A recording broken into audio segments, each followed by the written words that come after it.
તમે પેલી બેન ને ધક્કો મારીને બહાર લઈ જાવ છો. એ તો સાહેબ એ તો પછી હું આવી હતી, એ પેલા તો બનાવ બન્યો. તમે છેડતી જોઈ? ત્યાં છેડતી કરવા ગયા હતા આ લોકો?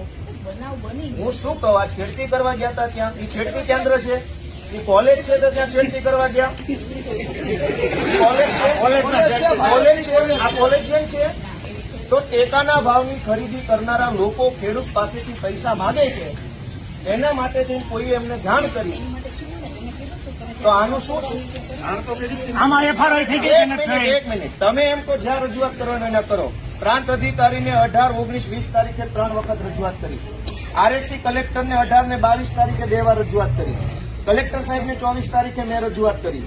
24 તારીખે સીઈઓને રજૂઆત કરી અને 24 તમને એફઆઈઆર આપી. હજુ તમે એમ કે રજૂઆત કરો તો આ ગુંડા તમને રજૂઆત કરવા આવ્યા હતા? બેન, ભગવાનથી ડરો, ભગવાનથી ડરો. ધીમેથી વાત કરો બેટા. હું તો આપણા ધીમે એટલે પણ હું કઈ ખાઈ ગયો?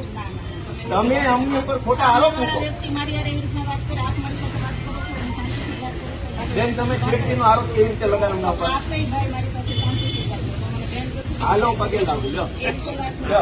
છેડતીનો આરોપ કેવી રીતે કર્યો? એવી વાત ન કેવી રીતે છેડતી કરી હમણે? એવી રીતના ઇન્સર્ટ નહીં, કેવી રીતે છેડતી કરી હમણે? છેડતી કરી. હરિયાળીનું બધું કે છે, મેં કીધું. હું પગે લાગુ તમને. લો, પગે લાગુ. લો, છેડતી કેવી રીતે કરી દે?